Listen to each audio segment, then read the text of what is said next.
You're listening to Neurodivergent Mates.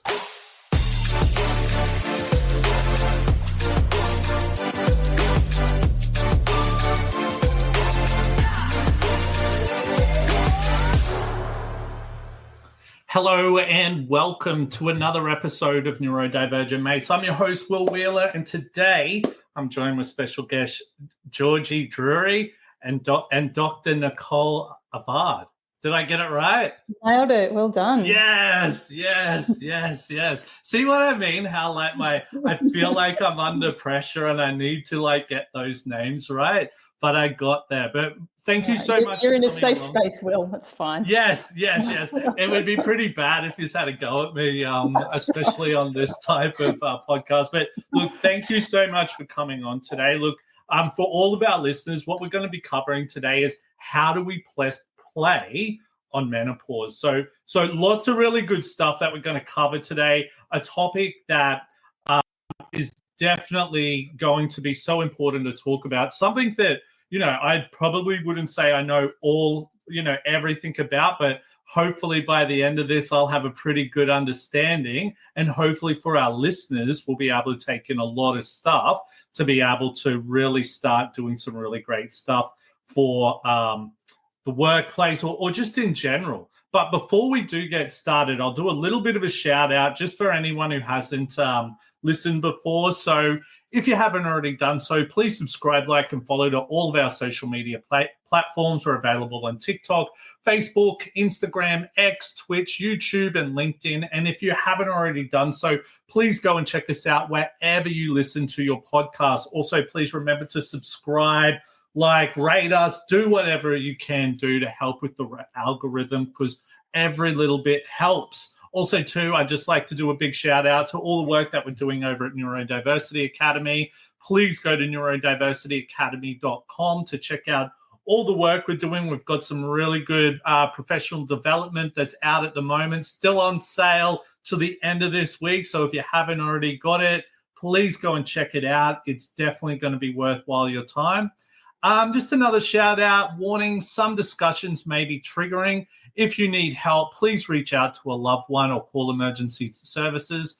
I like to say that we're not doctors, but one of us actually is a doctor today. So that doesn't really apply for this, but this is a space for sharing experiences and strategies. And if you would like to ask some questions while we're on the live version, which we are right now, please pop it into the comments section wherever you're watching us on the social media pages. And hopefully, if we get it through in time, we should be able to ask it on the live platform. All right, let's get this show on the road. What do you reckon? Ready. All right, great. Thanks for having us here today, Will. No problem. But look, I think probably the best thing to do is just tell us a little bit about yourselves before we do get started. Don't know who wants to go first. You go, Nick. I was going to say you go. Thanks, Will. Yeah, it's really important to start these conversations, and we really appreciate the invite for opening the conversation and safe spaces to share. So my name's Dr. Nicole Avard. I am a general practitioner, special interest in integrative medicine. I've been in primary care in Australia for over 20 years now, and I've known Georgie for 7 years in a few capacities, but mostly in digital health. And a couple of years ago, along with our colleague Jara Eddy, we started Metaluma, basically because we felt really passionate about creating a high-tech, high-touch solution for women that was empowering and educating in a space where they could advocate for themselves. And menopause is our first instance of that. So I'm delighted to be working with Georgie and building some really cool technology to help us leverage our clinical expertise so that we can scale and reach more women. Nice. Well, thank you so much for that, Nick. Yeah, hi everyone. I'm Georgie. I'm a bit of a tech geek in sneakers. I've been in digital health since 2000, so a long time, and I'm a big believer in how can we use technology to help people access the care they need at the right time?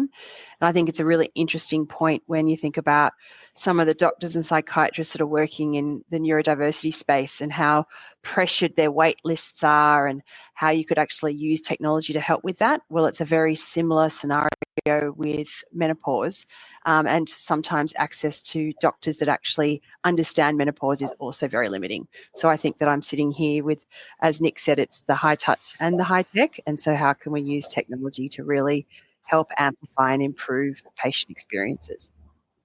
Yeah, and it's definitely valuable. And like I was saying before we jumped on, especially when Georgie, when you came and spoke to me when we first met at a conference, middle of this year? Doesn't feel like long ago, does it? Geez, time flies. We must be having too much fun. But you came up and approached Santa's coming in a month. How exciting is that? There you go. Oh, yeah, I know. Don't tell me. It only feels like Santa just left, But no, interesting stuff. But yeah, I will admit, when you came up and started speaking to me about, menopause, especially in relation to neurodiversity, not that I wasn't shocked, but I was very interested because it was. I suppose it's not something that I've really spoken or heard spoken about much in relation to neurodiversity. But with that being said, it's almost like when you I don't know, say if someone says, "Hey, have you seen a pink car, lately?" And then you start seeing all the pink cars that on the road. After speaking to you and like speaking to other people, it was amazing how much it was starting to come up. Like I was saying, I was on Facebook, on a Facebook group a few days ago, and this exact topic came up. And it was like, oh my God, this is very interesting. But, I think like what I would really like to know is like, tell us a little bit about like, what you guys are doing. We are hearing about digital health, all of that. What is it that you're doing, and how will that help the community, especially in this area?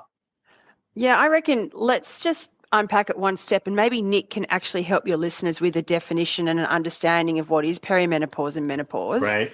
And I think if we can start there, then we can say why it's so important about the work that we do. So I don't know, Nick, do you want to introduce us? Yeah, sure. Let's dive into menopause first. And I think, one of our biggest values is education, awareness, and empowerment. So menopause is getting a lot more airplay, and awareness is definitely increasing, but it's still got a long way to go. So let's start there. What is menopause? So basically, it's one day in a woman's life, and I just want to call out when I'm using the word woman, I mean assigned female at birth. So one day in a woman's life, which is exactly 12 months after her last menstrual period. So a woman will generally cycle through, a period about once a month. And then the average age in Australia is 51. And then 12 months after her last menstrual cycle, that is her menopausal day. Everything after that, she becomes postmenopausal, and everything before that is what we call perimenopause. Now, the perimenopause transition is the bit that's often poorly misunderstood and under-recognised. It's because that transition can happen anywhere from 4 to 10 years prior to the menopausal day. And there's a whole range of symptoms independent of hot flushing, which is mostly what people, associate menopause with. They associate it with periods stopping and hot flushing. So there's a whole range of symptoms that can start to occur 4 to 10 years before that. So these can be things like hot flushing, insomnia independent of hot flushing, joint pain, dry skin, increasing in headaches, weight gain, emotional changes such as changes in mood, low mood, anxiety, increasing rage, irritability, cognitive hypofunctioning, independent of being neurodivergent, and then other things that are often even not brought up in consultations like loss of libido, vaginal dryness, recurrent urinary tract infections,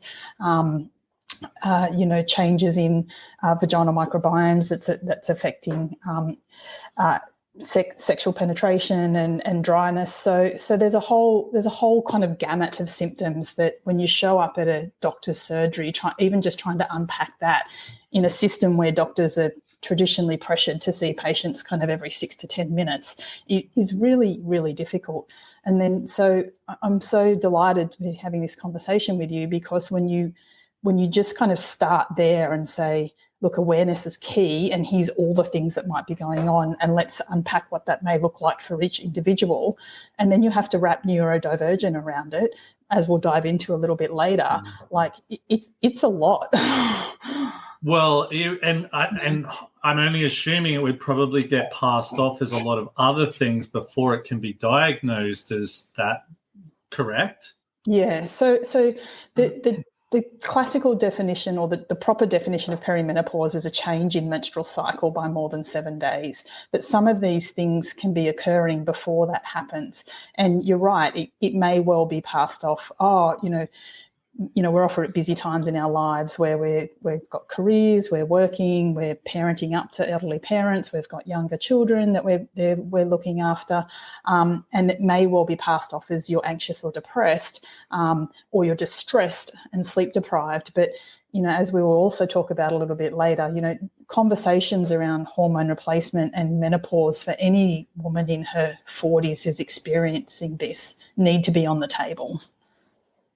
Yeah, interesting. And I can see so many, I suppose, things that, what's the word I'm looking for, like work hand in hand with neurodiversity, which could almost, people could miss these neurodivergent conditions as well, because of other symptoms that are going on, stuff like that. So, you were saying you wanted to start off with, explaining a little bit about what menopause is and all of that. How is now, the work that you do, what is that? How is that related to what you do now?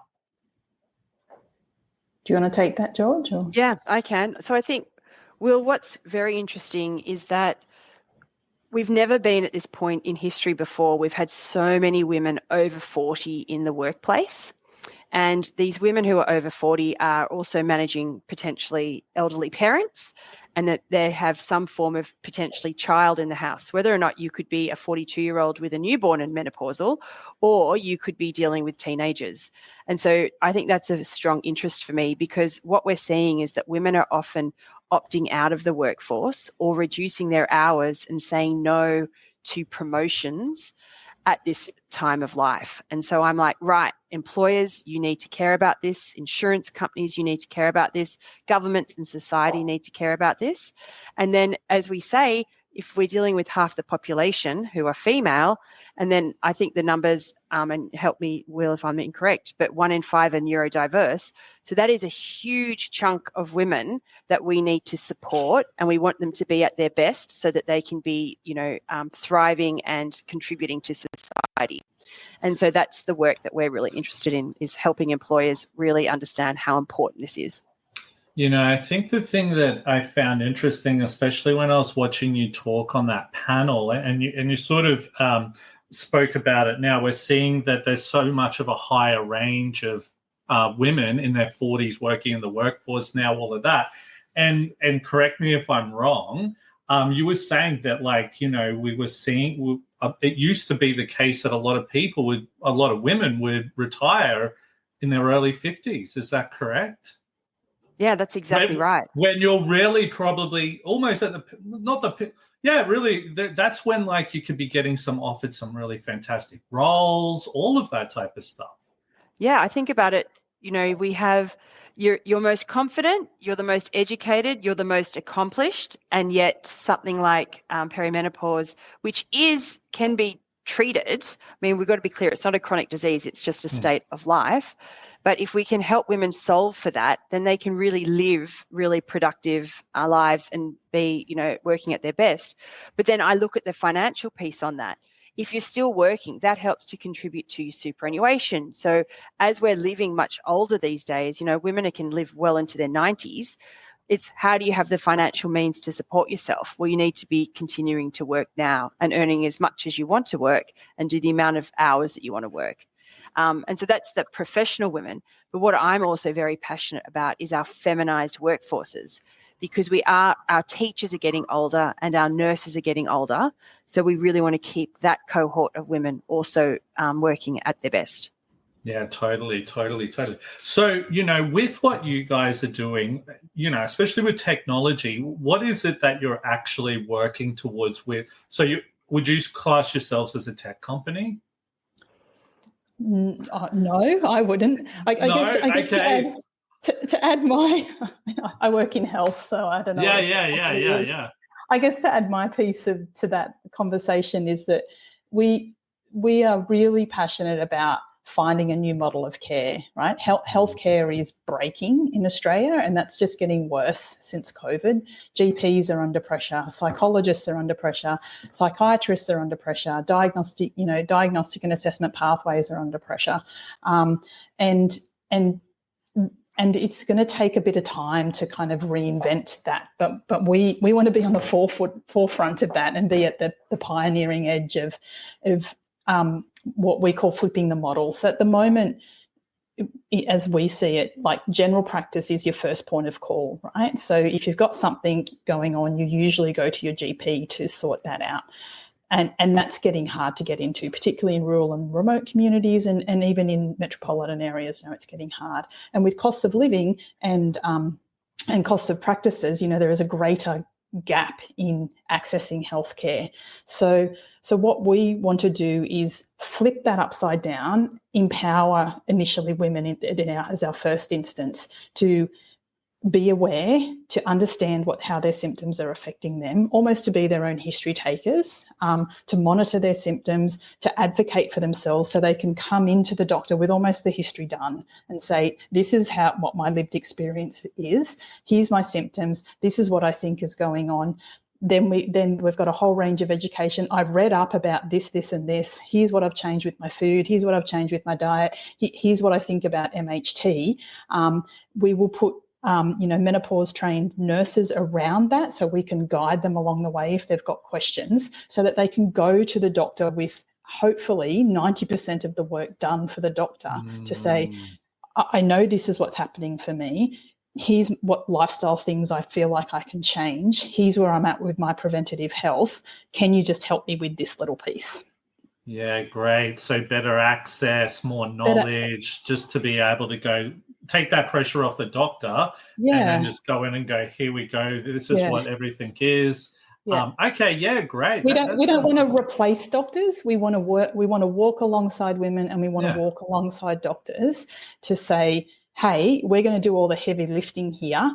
You just do what you do best, both as an empowered patient and as a doctor. Yeah, great.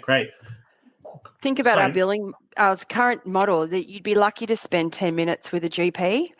And, Nick talked to some of the symptoms. At Metaluma, we identified 28. You cannot unpack 28 symptoms and what's going on for you in a 10-minute consult. So we're really trying to help the doctor and the patient both have a really informed and very, comprehensive consult in that 10 minutes. And out of curiosity, right, and this sort of relates to sort of neurodiversity, but getting a diagnosis for, say, if you're ADHD or autistic or whatever that might look like, that can be really expensive, very time-consuming.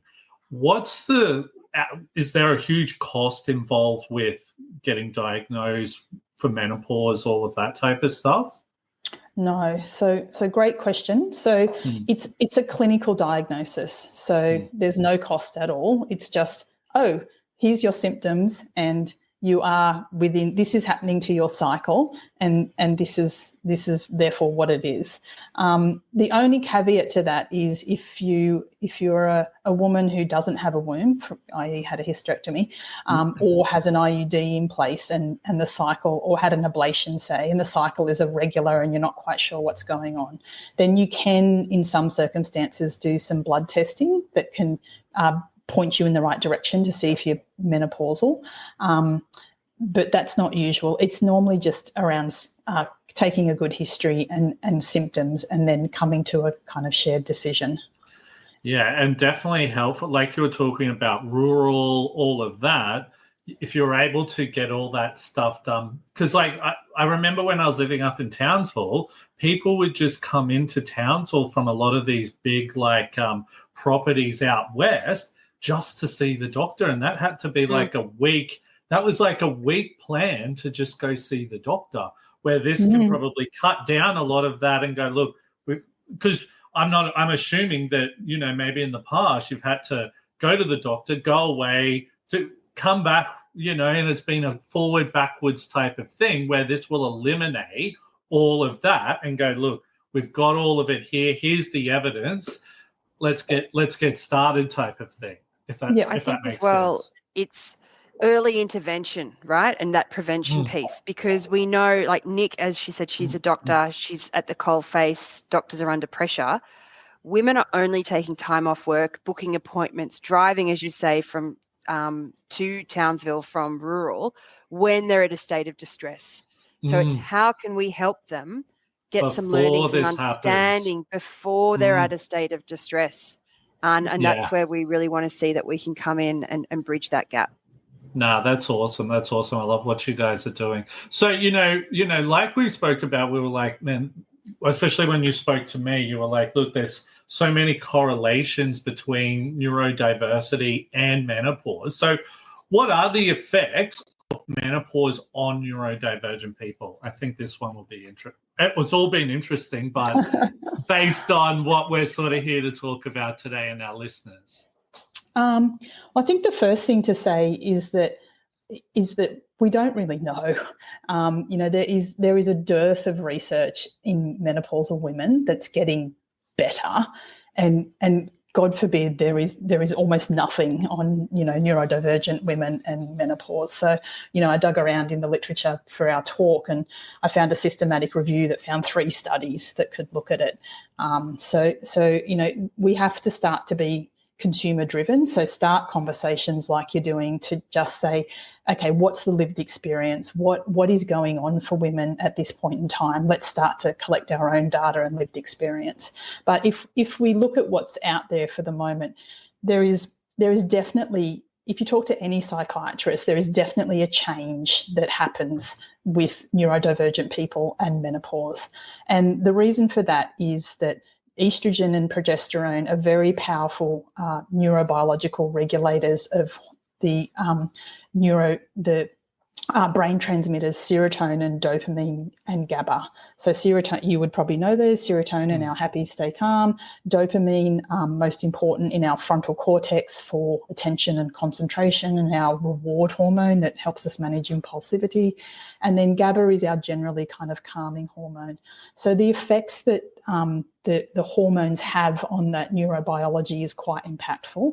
And so what's happening with the menopausal transition is that progesterone is generally dropping, and as is testosterone, and estrogen is kind of fluctuating and then finally dropping. So you get this kind of mix of neurocognitive symptoms that look like ADHD or autism. And if those things are already there, then it can kind of just turn the fire up on them and make it look more prevalent. So in my clinical experience, what I tend to see is that I might have a woman who actually has had undiagnosed ADHD all of her life, and then that really comes to the fore when she's in her late 30s or 40s. And that's really hard, because I think those women have to fight hard to get a diagnosis. You know, they have to fight hard anyway, but then when there's lots of other stuff going on, like, you know, my heart goes out to them, because that's hard. However, there is also a subset of women that it's almost like a secondary ADHD, that they think they've got ADHD, but they've functioned quite well until they're kind of late 30s or early 40s. And as a result of the dropping in estrogen and progesterone and the effect on serotonin, as well as sleep deprivation and inactivity and lack of exercise and stress and all those things, they are then starting to develop symptoms that look like ADHD or other neurodivergent states. So teasing those two things out can be a little bit tricky, but it's really important because clearly column A needs a very appropriate assessment and diagnosis, which unfortunately is really quite expensive. But column B can be treated a little bit differently with possibly lifestyle behaviour and hormone replacement therapy. Not to say that column A also can't go on hormone replacement therapy at the same time to, kind of help with the symptoms. So it's complex. Yeah, that is really complex because, would it be that? So, and this is just me thinking off the top of my head. Let's say someone comes into your surgery and goes, "Hey, look, I think I'm ADHD." Woman, I'm talking about. Would the first thing you look at is menopause symptoms before you maybe go, hang on, because like you were saying, there's a lot of, a lot of symptoms would look like, particularly like ADHD, where it could be something else. How would you go about that out of curiosity? Yeah, look, I'd probably have that conversation. I always have that conversation with them. I say, look, this is kind of my experience. How do you feel about, and I just go with where they want to go. How do you feel about, let's address column A, let's address column B, let's look at sleep, let's look at movement. I know that you're tired anyway. Let's have a discussion around menopause hormonal therapy. Let's see how far that gets us. Or do you want to do, and then we, I can take a history back to tell me what it was like at school, tell me about your family history, like what's been going on for you. Do you think you're in column A where you've possibly been undiagnosed for, the better part of 40 years? Mm. Yeah, no, that's interesting. Out of curiosity too, so when I've spoken to a lot of my friends who have who some of them took 9 times before they got a diagnosis for their ADHD and autism. And a lot of them found, and I'm not dissing male doctors here or nothing, but do you find some male doctors may not fully understand all of this type of stuff, and this is why some of these things are happening, just out of curiosity? Oh, 100%. I think all of us don't fully understand this stuff. It would be hard. It would be so hard to be able to pick that. So hard. It's so hard because we don't have, as Georgie said, we're at a very unique time in a woman's working life where there's different diagnoses going on. There's hormonal changes. There's different pressures. So that's hard in its own right. And then as doctors, we usually have, things are changing very quickly. The landscape around neurodivergent populations and assessment is changing quickly, right? The landscape around hormone replacement therapy or menopause hormonal therapy is changing quickly. The training around, menopause and the impact that it's having on all body systems in women is changing quickly. So unless you have a particular interest in these things, you just can't keep up. The amount of stuff that comes into my email where if it's about, prostate cancer, I'm reading the first 2 lines and moving on because so I would be useless with I'm not useless with the prostate cancer. I can do it, but it's not like I'm doing neurodivergent populations and menopause a lot. Yeah, you sort of, I don't know, you would know more. More about that area type of thing. It's actually interesting because one of my friends who I'm just trying to think, she got diagnosed. It really took her, like I said, a lot of times. And eventually she got a female doctor who was actually neurodivergent as well. And that was what helped her to be able to get the proper diagnosis. So when you really know what you're really studying or looking at, it can definitely sort of help type of thing, I'm assuming. Yeah, agree. Yeah, which is not helpful for patients that are, trying to advocate because it's for themselves. confusing. Confusing and, You know, it's one thing to have a bad haircut for $100 and then go and find another hairdresser. But, you know, when you've got to fight hard to get a diagnosis, it's hard.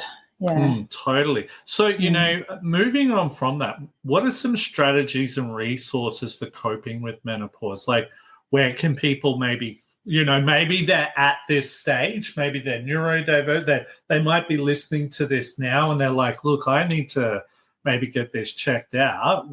What would be the first thing you'd probably say would be, I'm assuming you're going to say, come to my doctor, come to my medical practice.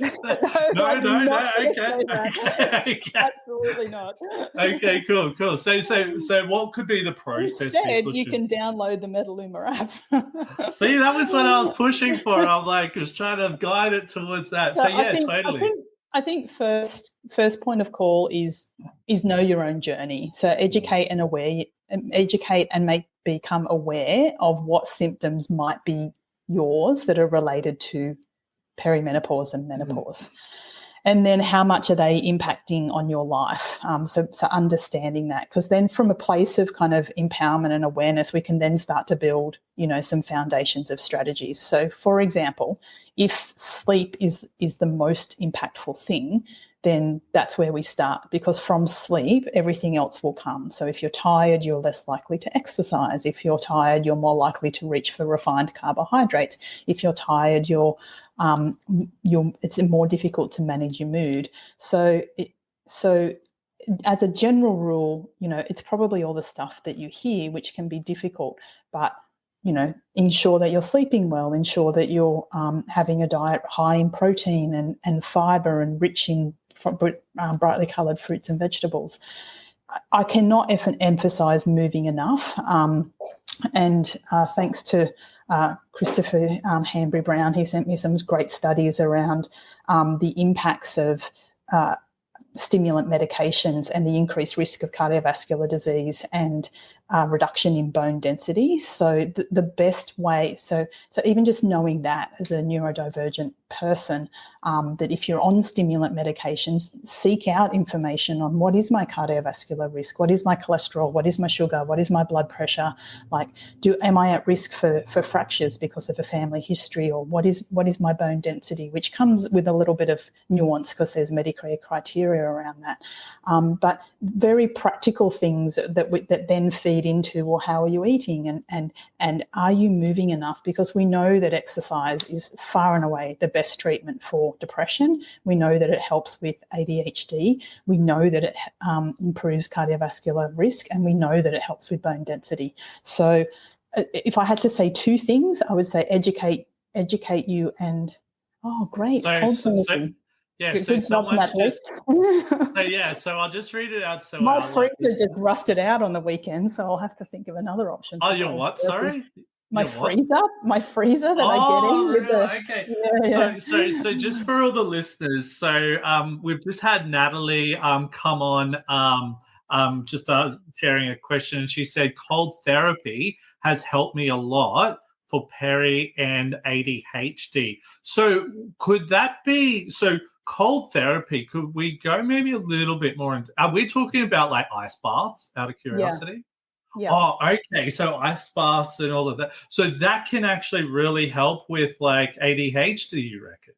Well, for some people, because it's impacting on vagal tone. So we're talking about nervous systems here. So sympathetic drive, fight or flight, you know, often what we're existing in every day, versus vagal parasympathetic tone, which is rest and digest and be calm, you know. And we know that focus and attention and concentration is much better when you're when your vagal tone is higher, as opposed to in the fight or flight circumstance. So the inference is that cold therapy is improving vagal tone, along with a whole range of other things, and therefore symptomatically it can be helpful for people with ADHD.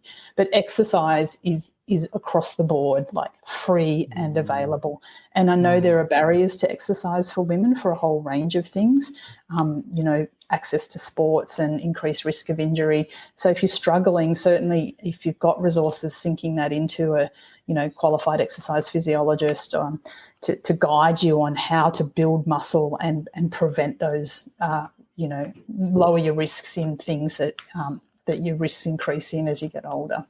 And finally, you've got to have the menopause hormonal therapy conversation around, we don't know if it helps with ADHD. Professor Jayashrasha Kulkarni at Monash University is passionate about using MHT for anxiety and depression in menopausal women as the first instance, as opposed to SSRI medications. So I think there's got to start to have conversations and then more research around, well, let's try a bit of MHT as long as it's not contraindicated. It's safe, the risks are very low, and does it help? Sorry, so MHT, what is that exactly? I think I have heard about that before. Menopause hormonal therapy. So it's the acronym has changed from hormone replacement therapy. Oh, okay. Because was there, I don't know, I just remember sitting down, it was actually just after I met Georgie, actually, and I was sitting down with 3 female friends of mine, and we were talking about, menopause and all of that. Is there like some drug that's is getting prescribed more or not being prescribed enough, or I don't know, am I saying it right? I don't know. I just remember them talking about it and they're like, I'm on this now and it's made things so much better for me. I'm not 100% sure of what I'm talking about, but I just remember them talking about that, and it seemed like it was really helping. Yeah, absolutely. And so to kind of sum up that bit, education and awareness, think about your lifestyle. 2 big ones there are sleep and exercise, and then have a conversation around MHT. And what you're referring to is about 20 years ago, there was a study called the Women's Health Initiative, and that blew the safety of hormone replacement therapy out of the water. So it overrepresented the breast cancer risks and the cardiovascular risks, and subsequently the bottom fell out of prescribing hormone replacement therapy, and many women suffered through those years for the better part of 10 or 15 years. And since then, the landscape has changed because we've got more research now. We've done more development in our pharmaceutical world so that the delivery, how we deliver hormone replacement now is much safer. So we now know that the risks, the benefits are very clear, it's definitely the best thing for treating hot flushes, and probably will get other improvements in sleep, mood, cognition, and sometimes in joint pain. If you start it within the first 10 years after menopause, your cardiovascular risk is reduced. There is a reduction in all-cause mortality, so dying from anything. It will protect your bones, and we think that it will probably give you some protection against dementia.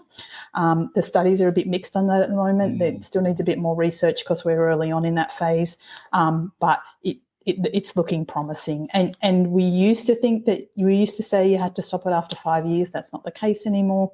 The risks are really low, about 1 to 2 per 1,000 women over 5 years for both breast cancer and clot. Even that depends on your age and how you're taking it. It does go up a little bit once you're hitting your 60s, but there are a lot of benefits now, and certainly worth discussing. And these are the types of things where, with empowerment and education, that you can take to your doctor and say, this is what I've learned about MHT. My sleep is terrible and my mood is low and I can't concentrate and I'm flushing 4 times a day. I really want to give it a go. Yeah, interesting.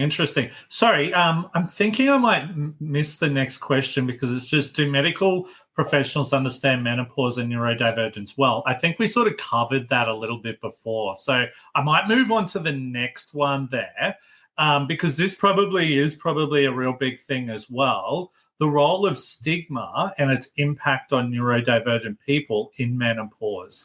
So would you find that, there is a lot of stigma around, I suppose, maybe trying to be identified as autistic or ADHD and, all of that type of stuff? Yeah, 100%. I mean, I'd be interested in what the listeners' lived experience is, but I think you've got a stigma firestorm here, right? I mean, Georgie can speak to the number of corporations we're going into where women just won't speak up because of their menopausal symptoms. And then when you blend that with being neurodivergent, then you've got stigma times 2, squared, right? So I think I think that this time of life, and particularly for women, already comes, ladled with a heap of guilt and shame for not being enough, and that's a culture we're kind of living in, and when you wrap the neurobiological changes and sleep disturbance and everything that can come with menopause. And let's be clear, not all women suffer through menopause. About 20% of women will have little or no symptoms, and yet 20% can have a really tough time. And speaking to you, trigger warning at the front that if you are having a tough time, please speak to someone, your local doctor or emergency services or Lifeline, because there is no need to suffer through this. And then when you wrap around that, there might also be guilt and shame associated with neurodivergence and how to navigate that because of different requirements, particularly around attention and concentration, or strategies that are required to keep on point and focused at work or something else. Then I think unfortunately stigma is a natural outcome of that. I just sort of want to, and Georgie, maybe you could come in here on this one. You've been pretty quiet there, my friend. But Nick, you're just nailing it. You're nailing it. I think it was interesting before we came on, we were talking about how certain things happening in the workplace now. And it's not a question here that I've got, but it just come to my mind and I was like, this will be perfect to talk about. What type of things should, maybe workplaces have in place to really be supporting, both of these things, or, a whole bunch of things in general. So people, and, I think it comes back to when I first met you and you were talking about how a lot of women were retiring a lot earlier because they just couldn't really cope with what they were going through and all of that. What type of things could workplaces maybe have in place now to really, encourage women to be able to work on into however long they want to work till? Yeah, I think we really need to look at the culture of a business. And so do they have an inclusive culture? Have they created psychologically safe culture? Can I ask for help if I need it? So irrespective of menopause, do I have a culture that is embracing diversity irrespective of neurodiversity? And then can I bring my whole self to work? So that's step one. The cultures that are doing it really well are then offering those awareness campaigns. Because if you can think about where mental health was 10 years ago, it's now much safer to, put your hand up and say, I need help, which is fabulous. And so this is the next sort of iteration that we're seeing of good workplaces, that yes, we have sorted out that mental health. Yes, you can bring your whole self to work, whether you're LGBTQI+. And then now it's that next level of, well, what else is going on? So am I perimenopausal or menopausal, or am I also neurodiverse? And so those organizations that are embracing those conversations, embracing those people, they're going to win the war for talent at the end of the day. Because, I think as we spoke before we jumped on the call, if I'm not getting that from my employer, then you need to start walking and going to find those employers that are going to be offering that for us. And so that's that first thing. Yeah, totally. And I think this day and age, it's, what's the word I'm looking for? It's not acceptable not to be accepting of different people's needs, if that makes sense. Not long ago, I got abused in the middle of an office because I was trying to, do something around neurodiversity. And I was just like, you know what? I don't need this. See you later. You know what I mean? Because this type of culture just doesn't exist anymore. Well, it exists, but it's not acceptable anymore to be these toxic workplaces that is,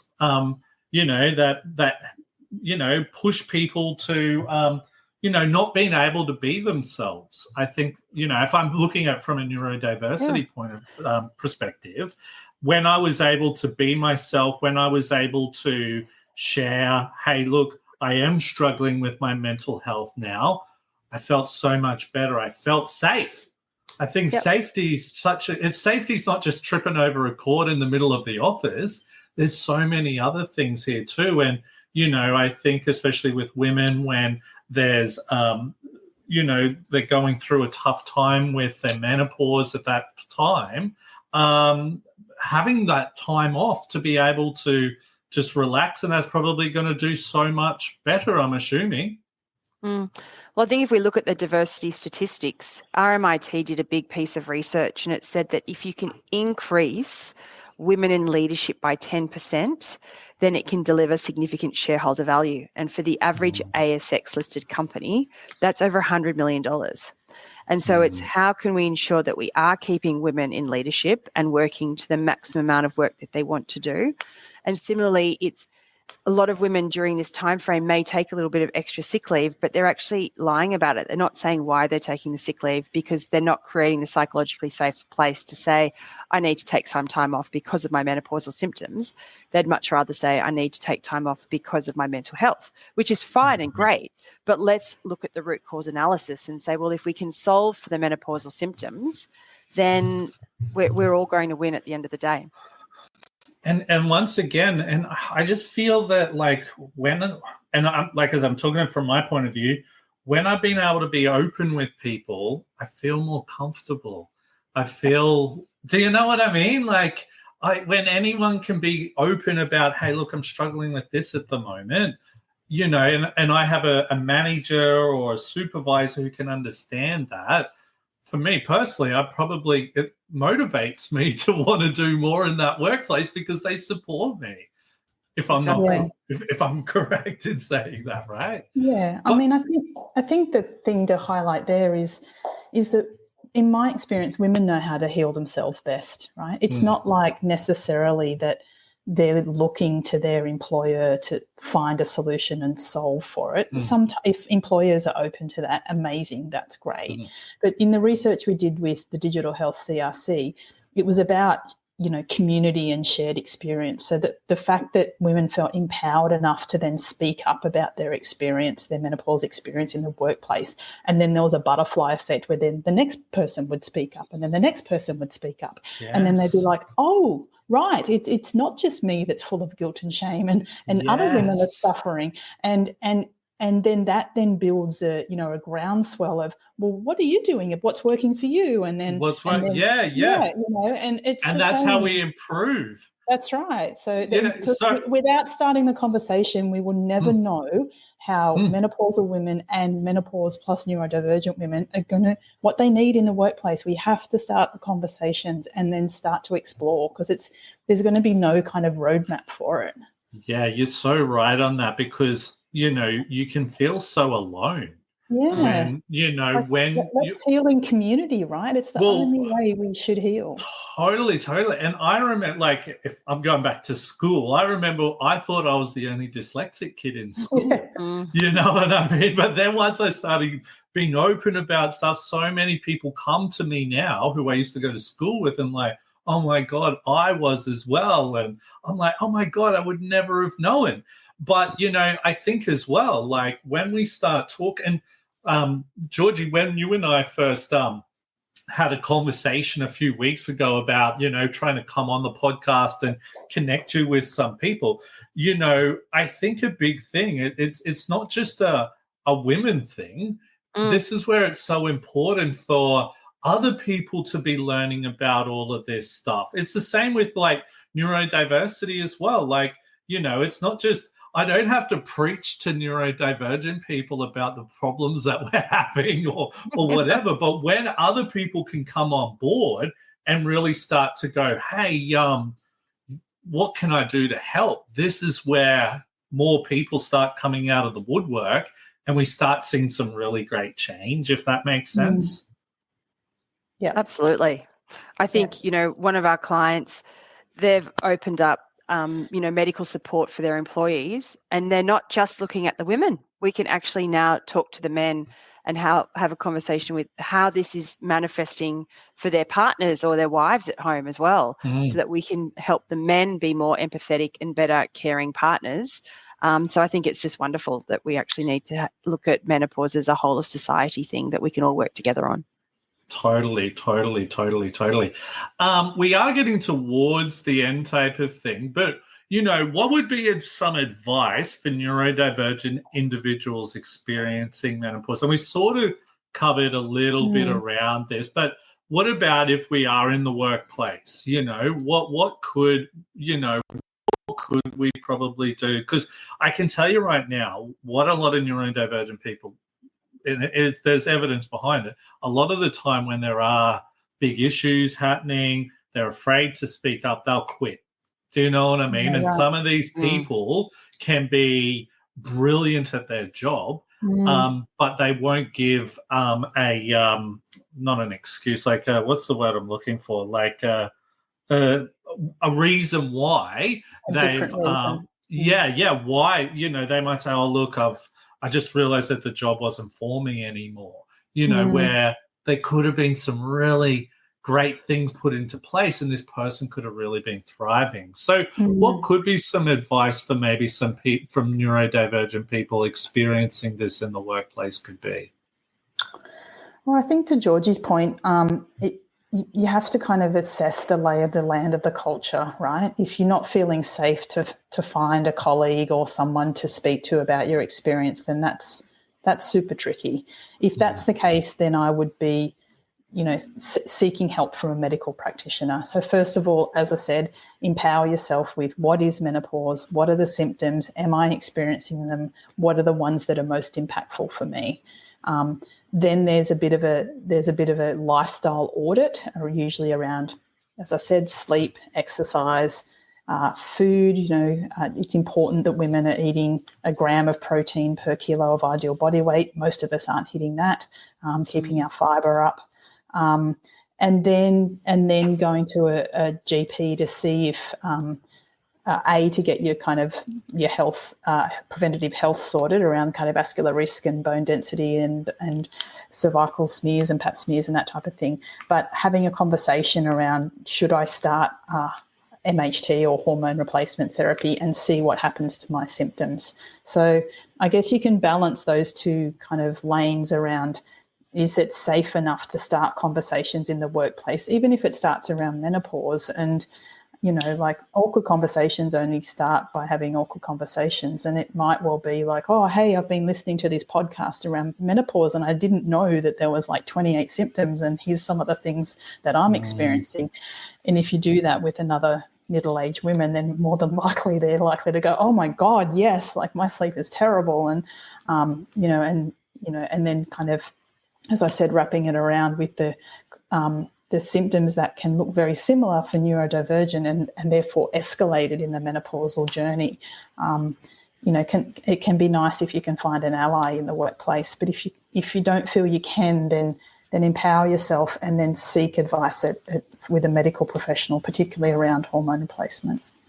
Yeah, definitely. I think a big thing when people start talking up, it especially from a leadership perspective, if you're a leader in the company, really leading in those types of areas can really help the rest of the workforce start to really open up. I've found, especially with neurodiversity, with actually I think it was the last podcast we were talking about leadership and all of that, and the importance of speaking up in around certain issues can really help people start to come out of the woodwork type of thing when maybe they haven't in the past, if that makes sense. Do you have anything, Georgie, to add with the workplace? No, I just think that where we're at is we're on this whole next generational change. And I think that we've had women who have had babies, or we now have gender neutral parental leave, right, which is incredible progression. And now then we need to think about what's the next thing that women want. And whether or not you're neurodiverse, whether or not you're menopausal, we have to meet women with where they're at and give them the awareness and the access to care that they need so they can live their best lives. And then I think I often think about, if I can look after mum goes home, she's going to help look after dad, and then she's also going to help look after the children. And so if we can keep mum as the center of the household happy and healthy, that has a flow-on effect. And I appreciate there's a whole bunch of women that don't have children, But I think it's that, or that, they do have a partner, and it's how can we look to the women as being central in improving the health and well-being of the nation. Totally. Well, thank you so much. But look, we've gotten to the end of that, awesome conversation there. You've definitely opened up my mind to a lot. I'm actually looking forward to my wife coming home from work today so I can start speaking to her about stuff. For some reason, she doesn't really listen to the podcast. I don't know why, but she might listen to this one. So it'll be good for her to check out, I think. Where can people actually connect with all the good work that you guys are doing? Yeah, well, definitely come to our website. So if you come to our website, we can help you understand whether you're an individual or whether you're a corporate. And if I can do a shout out, that we're looking to undertake some neurodiversity and menopausal research next year. And so I do have a link which I can put in the chat, or we can set up if you put it into the chat, and can you put your website into the chat for me? Absolutely. And I'll pop it up into a banner here so everyone can see it and maybe connect with you as well. And also too, if there's people who are watching or listening to this who follow myself on LinkedIn, I have tagged both Georgie and Nick into the post for this podcast today. So I'm assuming that it's okay to connect with you both. Is that all right? Absolutely. I don't want to say something before I without asking, I suppose. Whoops! What am I? Sorry, I just put your website into the chat. Hang on, I'll put it into the banners here. There's my ADHD brain. Too many things going on at once. All right, so here is the website. So I'll just spell it out for people who are listening. So metluma.com. How do you pronounce it? Metluma? Metaluma. It's a conjunction of two words. So there's this word called metal, which is an old English word, which is like grit and valor. So you'd show metal on the battlefield. And then Uma, which is the goddess and princess of splendor and tranquility. So we're, women are tough, but can also be feminine all at the same time. Yeah, no, that's awesome. Hang on. I should be able to put the this link into the chat here, and then that will go out to all of our social media platforms. So, yeah, it's going out to all of them right now. So, or you can, if you go to the chat, you can check out the form to be. Is that the form to be able to sign up? For the research. The research. Yep. It's like an expression of interest form. Yeah, great. So, yeah, please check that out. Go to your guys' website, which we can see up on the screen right now. Connect with you guys on social. Do you have any other social media pages? Yeah, Instagram, Facebook. Follow us on LinkedIn. We've got a business page on LinkedIn. So come and find us. Nice. We'd love to help you with it. Nice. Look, thank you so much for coming on today. It's been great to just sit down and I tell you what, it's been a bit of a topic that's probably been a little bit outside of my comfort zone, which is good. Okay, because I've taken in so much of it, type of thing. So thank you so much for coming on today and sharing all of your knowledge. And I love the work that you're doing. And look, let us know if we can help any more with what you guys are doing. Oh, well, thanks for being a male ally, Will. Yeah. We appreciate need more Wills in the world. Right? Yeah. No problem. But thank you so much. Gently for you tonight. That was a big conversation. So yeah, it was. I was definitely outside your wife my might need to give you a massage. Yeah, I'll be like, oh my God. I'll sleep well tonight. But look, thank you so much. But for anyone who hasn't already done so, please subscribe, like, and follow to all of our social media pages. My name's Will Wheeler, and this is Neurodivergent Mates. Till next time. Thanks, Will.